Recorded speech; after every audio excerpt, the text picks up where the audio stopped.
Hi, in this video, we're going to go over data preparation for a supervised learning project where we need to do a classification model. Okay, so we're in the situation that we have some data and it's actually some mushroom data. And given the features of a mushroom, we want to classify it as edible or poisonous. This data set is coming from Kaggle. Here is where you can download it. And what we want to do here is we're not going to actually build the model. We're going to set up our data to be as informative and useful as possible. All right, so let's go ahead and first of all, prepare the workspace. All right, so in this, I'm breaking some non-standard evaluation aspects of the tidyverse. And there's just going to be a whole slew of warning messages because current version of the tidyverse wants you to always use standard evaluation. It's not always possible to do things programmatically. Actually, it is, but it was a pain to work through that. So I did things the easier way of using some depreciated tidyverse code. And so I set a warning of -1 to suppress the warnings. Now, digits, this is saying just give me two significant digits. And this is saying the larger the value, the more it's going to avoid scientific notation when it prints a value. All right, so now let's go ahead and load our data. And so what we're going to do, we're going to use the readr package to read the CSV file. And one thing you'll notice is I'm reading all of the data in as a character. This is something I like to do when I first get into a data set. Load everything as a character. Now, if I'm loading from like using a SQL query, loading from a database, it's going to come to me as is. And I'm not going to worry about this. But imagine a situation that I have something like social security numbers or ID numbers that start with a 0. Okay, so anytime I have a social security number that starts with a 0, if I had social security numbers as a full column, what would end up happening is that R potentially could think, hey, that is a number, that's not an ID. So you know what I'm going to do? I'm going to treat that as a number, and then all leading zeros will be lost. And so down the road, when I need to use ID numbers, I have to go in and tack on zeros on there. Also, if R identifies something as being a factor and it assigns the order of the factors to it, it's kind of a pain to have to like reorder factors. So I prefer to start things with characters. Also, it's easier to work with characters in terms of string manipulation if I want to change names or get common names across data sets. So I like working with characters as much as possible. Now I'm going to go ahead and clean up the column names to make them syntactically correct. And I like the janitor package for this, the make cleans names function. Now, something I'm going to do is my actual target variable is a column of E's and P's. E for edible, P for poisonous. I'm going to convert this to a column called targets, and it's going to be binary. So here I'm saying if it's equal to a class of E, edible, it's going to be a 1. If it's not, it's going to be a 0. So if it's a poisonous, it's 0. There's no missing values or any other levels in this data set. So I've covered everything. And then I'm converting it to zeros and ones. Now, before I made this video, I found that this column, veil type, is constant. And since it's constant, there's no use in having it. I'm just going to go ahead and get rid of it now.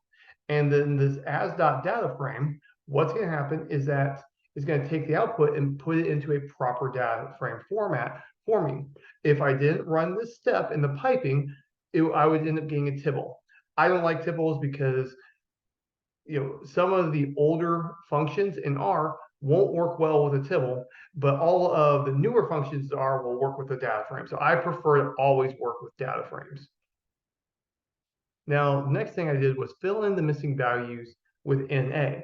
All right, so whenever I have a missing value, or let's say an explicit NA, like I have here, or an empty quotation here, I put N/A. All right, so previously, when I first started working in data science, I would always put NA explicitly. And then people started asking me questions like, is it North America or something like that? And so now I always put in/a because honestly, that's what Excel does for like when there's a problem with the data, it'll fill in/a. And so I find that my stakeholders are more comfortable with that. And so I put that in there. Now you'll notice that for categorical data, when I do this, what ends up happening is if there's no missing values, or there's no other unknowns or missing or NA, something like that, that this in/a becomes a level of my categorical data, which works out well. All right, so now my goal ultimately is to build a classification model. Our most important variable for that, of course, is going to be the target variable. So let's go ahead and visualize this. Well, why are we going to visualize? Well, first and foremost, our visualizations will help us understand our data better. We think with our eyes. And so I want to quickly be able to go through and understand what's going on without having to do a whole bunch of math equations, stuff like that.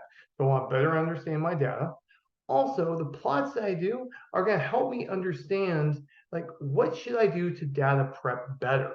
So data prep, once I have the data in my hand, data prep is my most important step throughout the entire project after I get. Most of the time, when we're working on a project, we're not involved in data collection. We're not involved in like the experimental design aspect of it. We're involved maybe in feature selection, depending on how your organization is set up. And then we're going to be involved in data prep. So sometimes you're given data and whatever's there, that's what you have to work with. Sometimes you get to ask for additional things or say, hey, don't give me this, give me that, and work through the process that way. It depends on your organization, depends on where you're working, what your boss will give you. All right, so for us, frequently, we step into data prep as our first opportunity to make a good model. Remember, the earlier on in the process, the more important the step is. The data we have is by far the most important aspect of our model.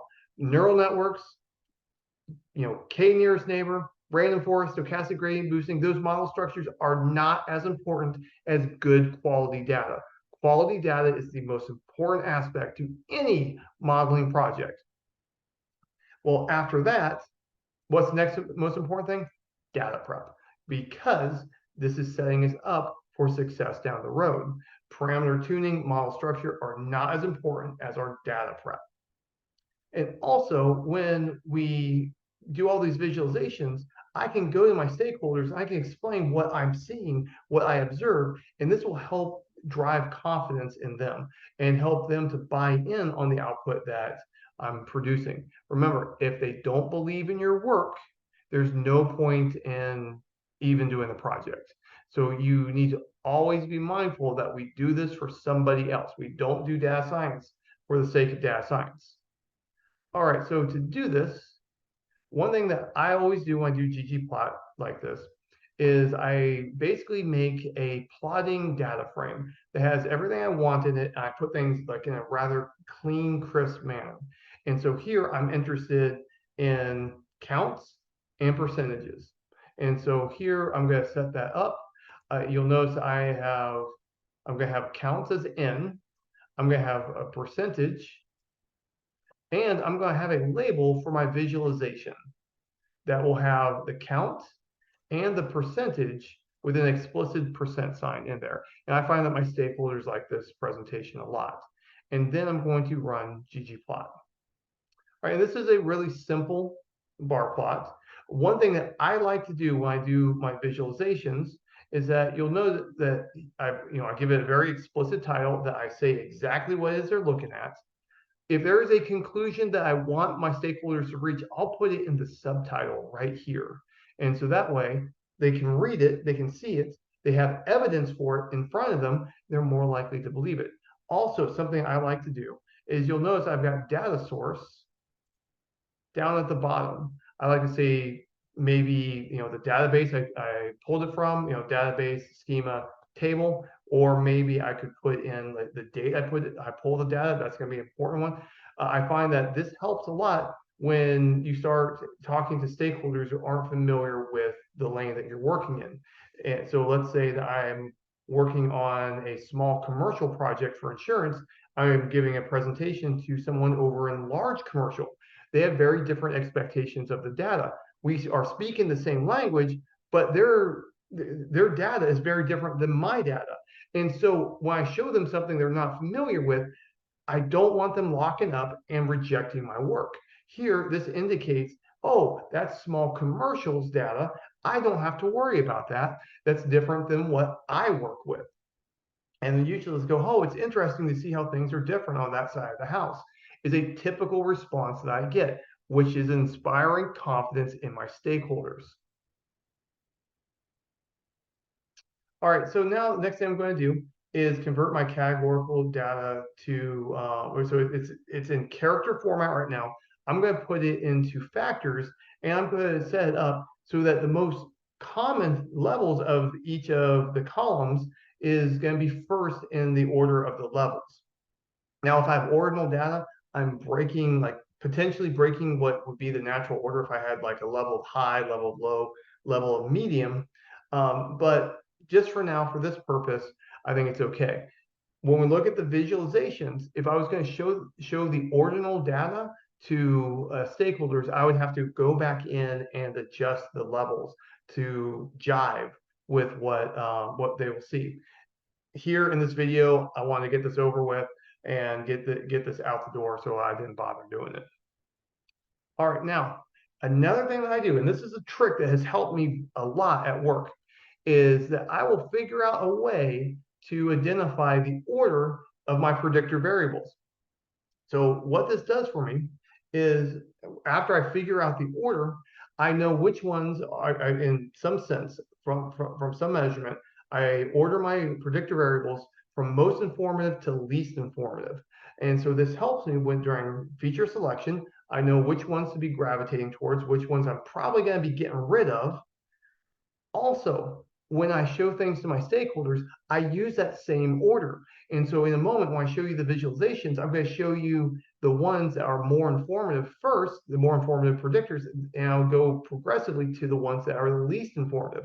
So how does this help me when I'm presenting to stakeholders is I pick basically just the first few, because I only have maybe 15 minutes, maybe an hour, depends on the project, but I'm not going to have time to show all of my visualizations. So what I do, I stack the deck. So I show the first few ones to them that are really informative, really exciting. Then I stop talking about it. I move on to the next topic with them. I show them something informative, something interesting, and then they start agreeing with me. And before I can show them something that that's maybe going to be distracting, I just don't even show it. All right, so here I'm choosing to use the chi-square test. So here I'm going to use my target variable of E and P's, or zeros and ones, and then I'm going to take my predictor variable, make a table, run chi-square test on that table. Where I have a smaller p-value for the chi-square test, those are the ones that are earlier in the vector of predictors, and the ones that are later in that vector, I anticipate to be less informative for my plots and for my feature selection down the road. All right, so let's get to our visualization. So we're visualizing the relationship between our target variable and our predictor variable. We do this to better understand our data. We do this to identify the more informative predictor variables and to determine what is the best way to prepare our data for modeling.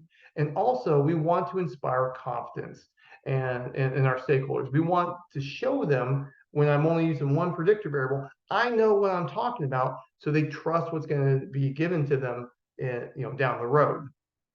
All right, so here, what I'm going to do, I'm going to color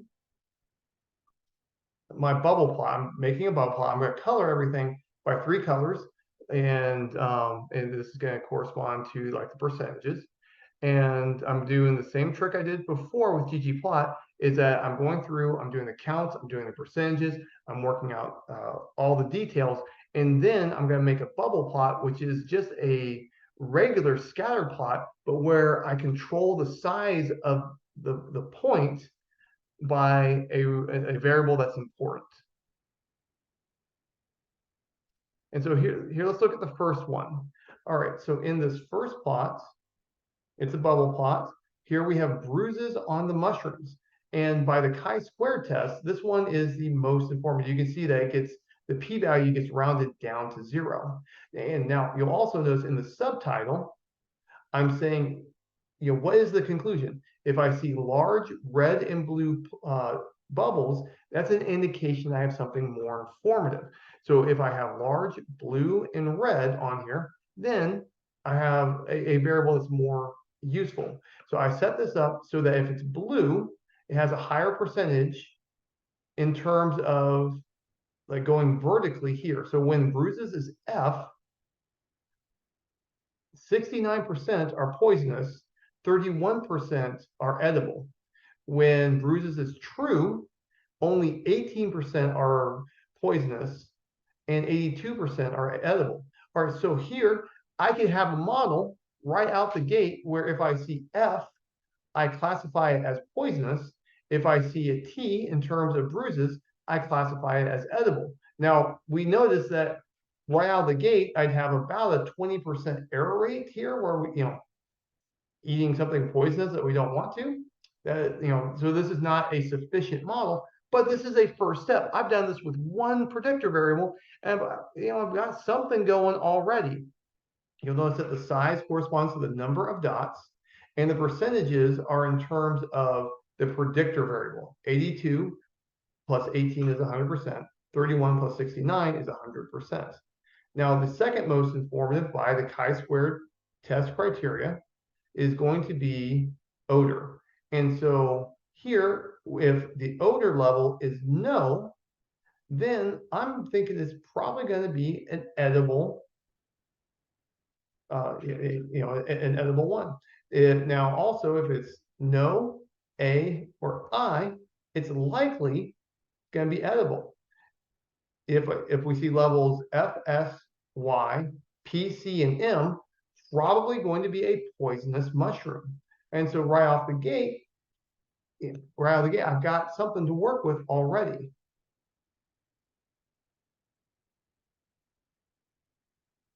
Here's another one, and this is gill size. So B and N, if we see B, it's more likely to be edible. If we see N, it's more likely to be poisonous. All right, so now we get to the middle category. And so how I set this up was that if the percentage is from 0 to 1/3, rounded down, then it's going to be red. If the percentage is 2/3 to 100, with some rounding, then it's going to be blue, and green is in the middle from between 1/3 to 2/3. And so when I see the green, that's an indication it's not going to be as informative of a predictor variable. So if I see P, I'm thinking it's not a very informative predictor variable. We can see that here, this is on the cutoff. So this would still be useful. And from here on out, as I scroll down, we're going to see more and more green. Remember that I ordered the variables by that chi-square test. And so I'm setting it up. So the most solid predictor variables are the ones that I've already looked at, and things are going to get less and less informative as I scroll down. All right, and so here we have a stalk surface above the ring. So if we were to see a Y, that's very few observations. And so few, it probably is not going to be informative for us.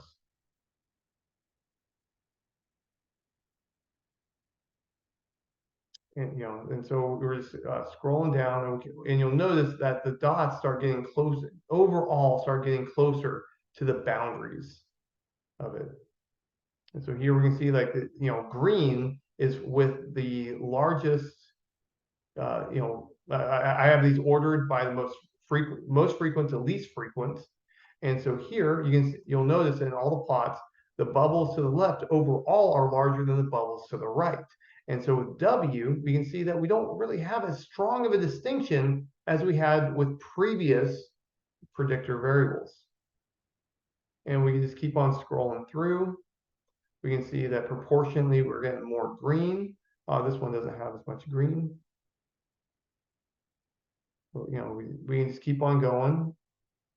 Now we really start seeing the green come in proportionally a large dominant part. Very few are not green on this one. Keep on scrolling, and see until we see that, wow, these predictor variables are not going to be useful. I'm probably not going to include them in my model until I get to the very bottom. And you'll notice that there really isn't much of a distinction at all. And so if you look at the first and you look at the last predictor variables that I have plotted, you'll notice that, yeah, this gives me a good idea of which ones are going to be more informative and less informative. So I've got them ordered in a vector to help me understand, to help me select which ones to include and exclude during my initial feature selection. Now, something that's kind of interesting is you'll notice that the chi-squared test still is statistically significant.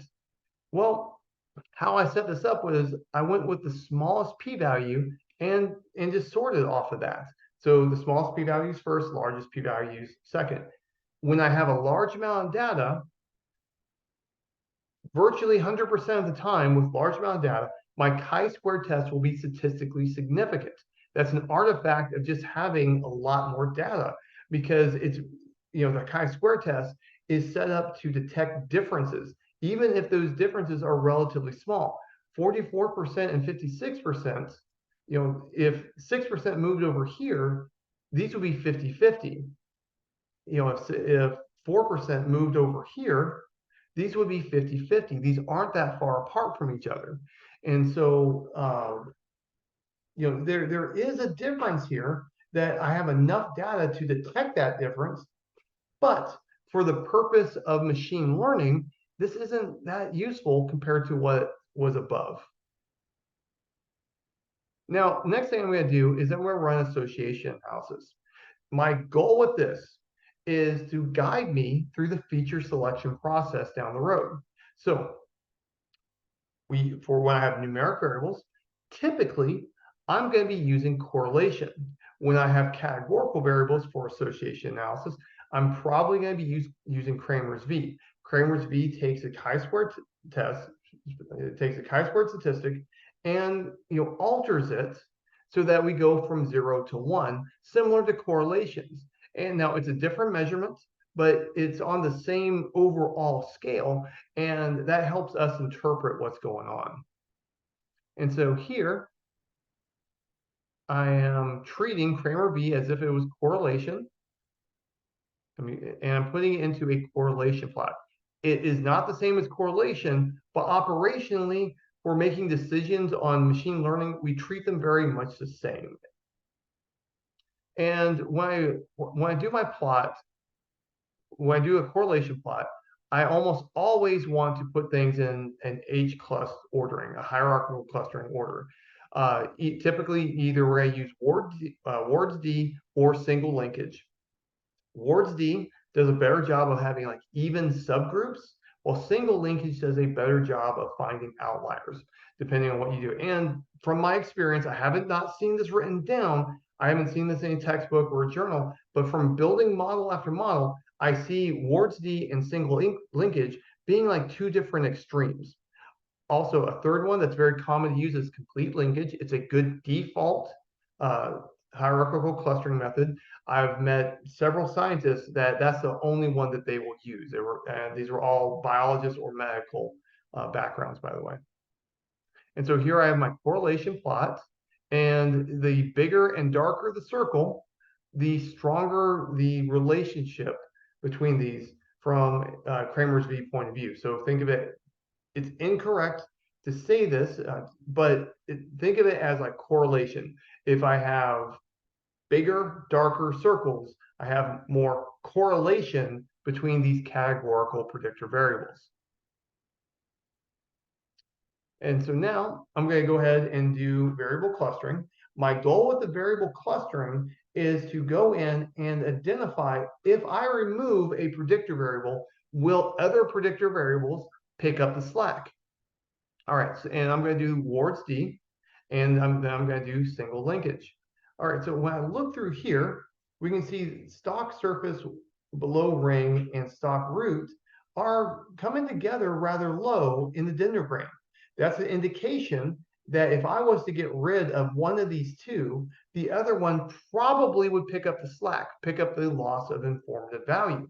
And so when I do my feature selection, I'm going to look and I'm going to see, well, I'm looking to get rid of a particular predictor variable. Is there one that's going to step up and fill in the gap because it's correlated with the other one?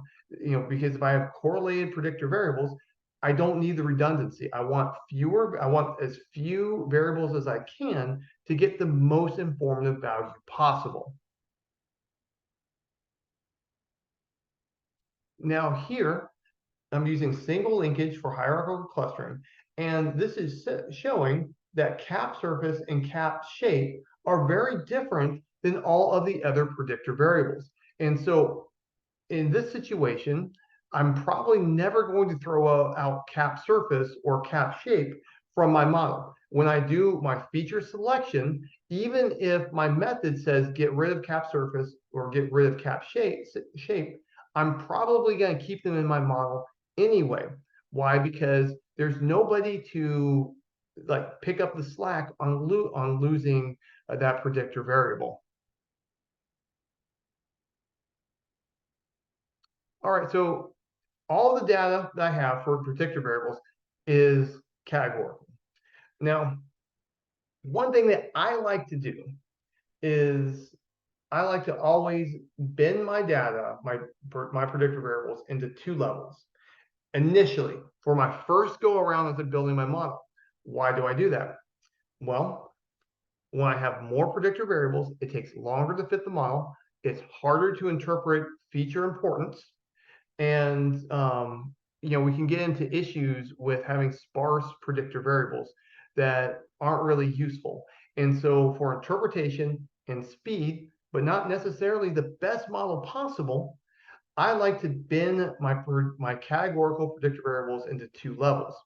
Now, down the road, after I've decided which variables to keep, I might go back and reevaluate how should I bin my predictor variables, the ones that have made it to the final cut. Most of the time, we're going to be using dummy variables for categorical predictor variables, but I might choose to do categorical smoothing. There are a few other ways to go. And so something I forgot to say is that when I have more predictor variables, I'm more prone to overfitting my model. All right, think about state as a predictor variable. I've got 50 states.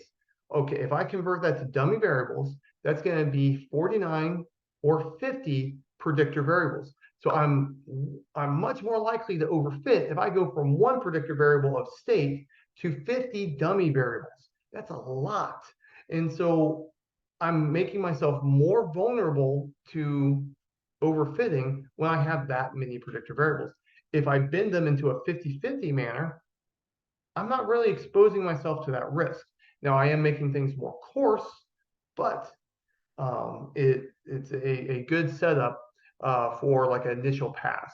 Now, binning is absolutely 100% our most important technique for preparing categorical data. A lot of people don't like to do it. It's a pain in the neck. If you start looking through, blog posts and YouTube videos and,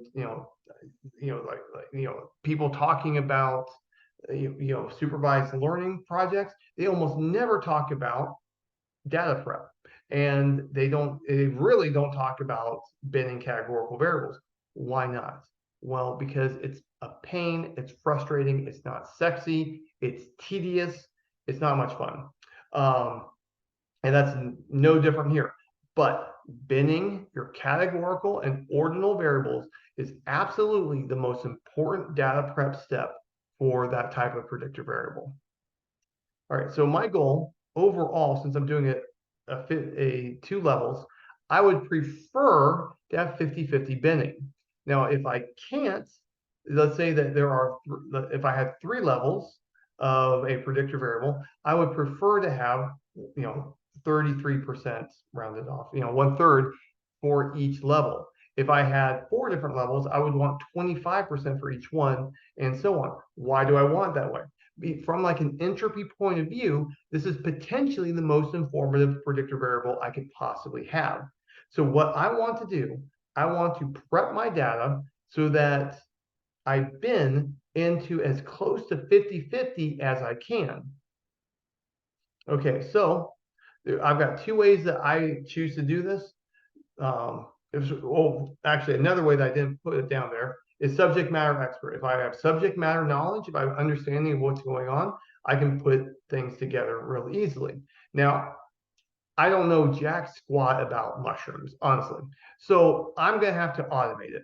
So what I'm going to do, I'm going to do two strategies.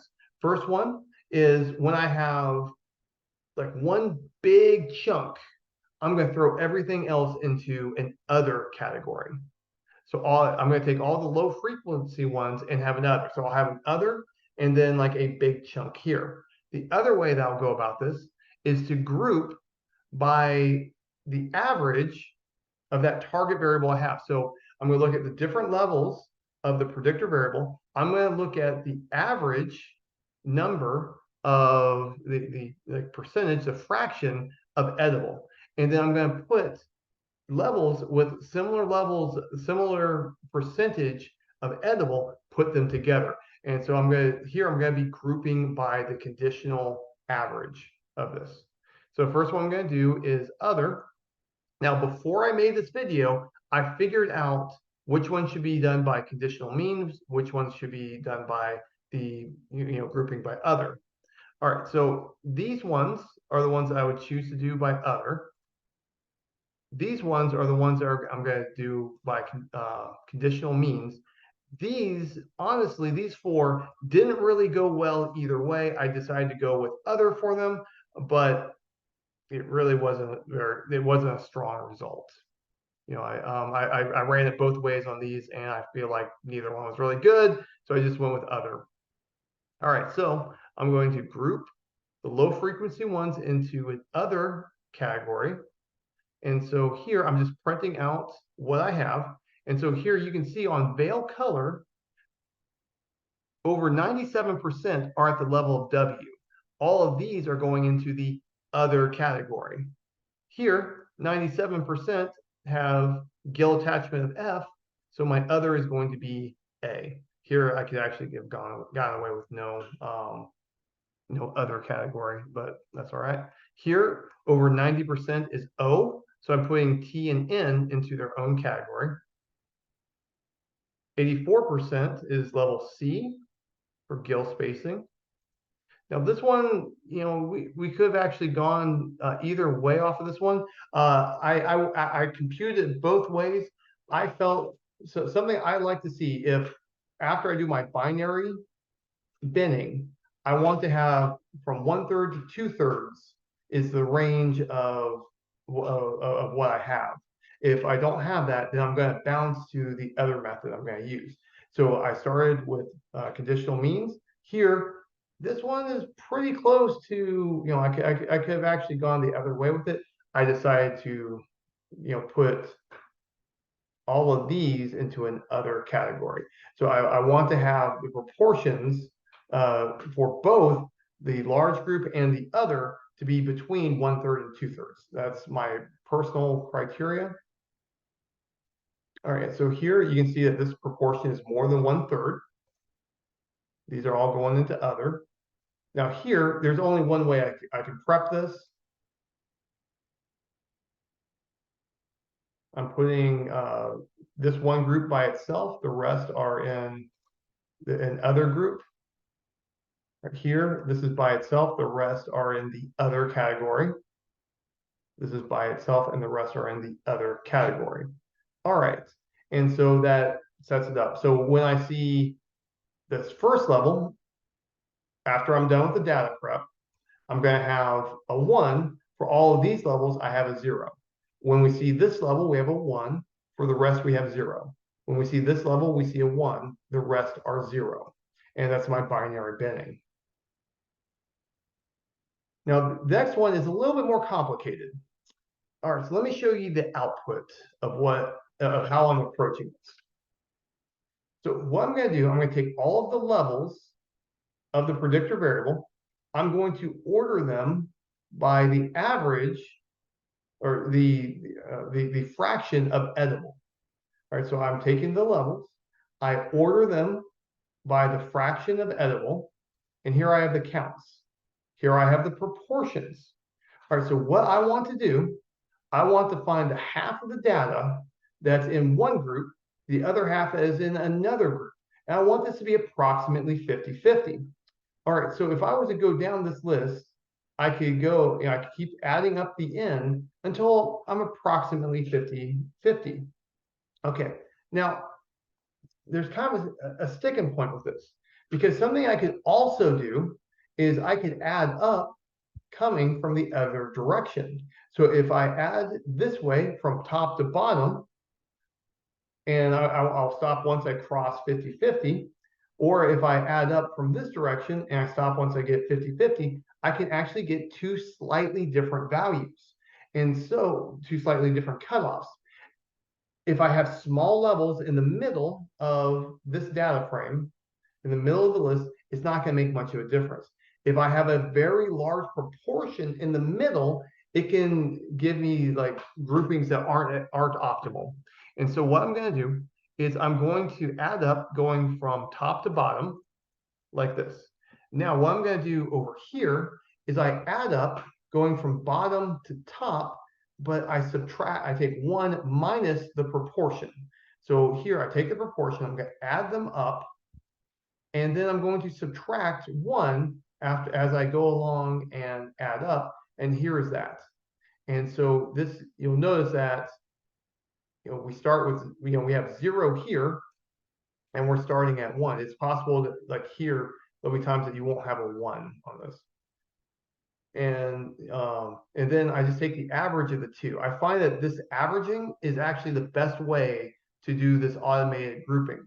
Now this is very nice approach when I have something like states, or if I have a lot of different levels and I don't know how to group them together, if I don't have prior knowledge. If I had prior knowledge, I would know how to group them. Here I'm doing everything strictly off of a spreadsheet. I don't know what's in there. I have no background in mushrooms. I'm just building the best model I can. All right, so that's for cap color. Now we have bruises. And so, this one, there's only one way I can put these, I can bend this. Here we have gill color. And so all of these are going to be in one group. All of these will be in another. And you'll notice that it's going to be approximately 50-50 for the size of the groups. All of these will have a 1. Actually, no, sorry. All of these will have a 0 in the binary binning. All of these will have a 1. All of these will have a 0 in the binary binning. All of these will have a 1. And you'll notice that here, almost half of the entire data set is in this one level. And so it can work out that if this was like in the middle of like around the boundary cutoff, they can make it more difficult to establish good binning.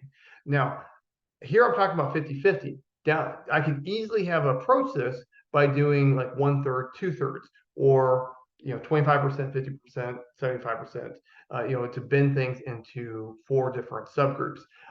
This is a good automated way to go through and determine like which one should be together.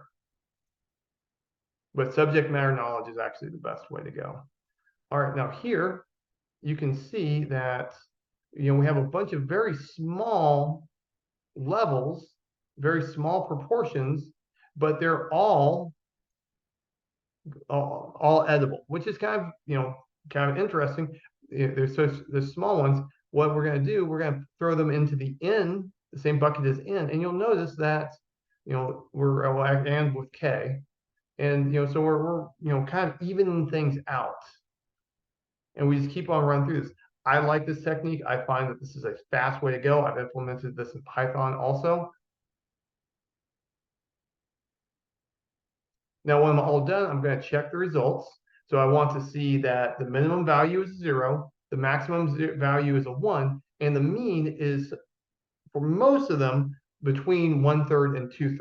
So I'm checking the minimum, the maximum, and the mean. Also, binary values, that means that the median is either going to be 0 or 1 or possibly exactly 0.5 if if I have an even number of data points and the split is right in the middle. But most of the time with binary data, most of the time our median will be 0 or 1. And this is no exception to that. And so I can just look through and just check to make sure that things are looking right. So the ones that I had trouble binning, you'll notice that they have values that are extremely large or extremely small. There's only so much I can do. And so yeah, I'm feeling good. I've got the output I want. I'm ready to go to the next step. Next step will be feature selection and initial model building. And then I want to save my data. Now, if you are taking my class, we're going to have some homework. Your homework is to take the data set that you selected for categorical supervised learning and do your data prep. All right, kind of obvious. And then post that on Canvas. All right, well, that's all I've got for you. Life is short. Do math.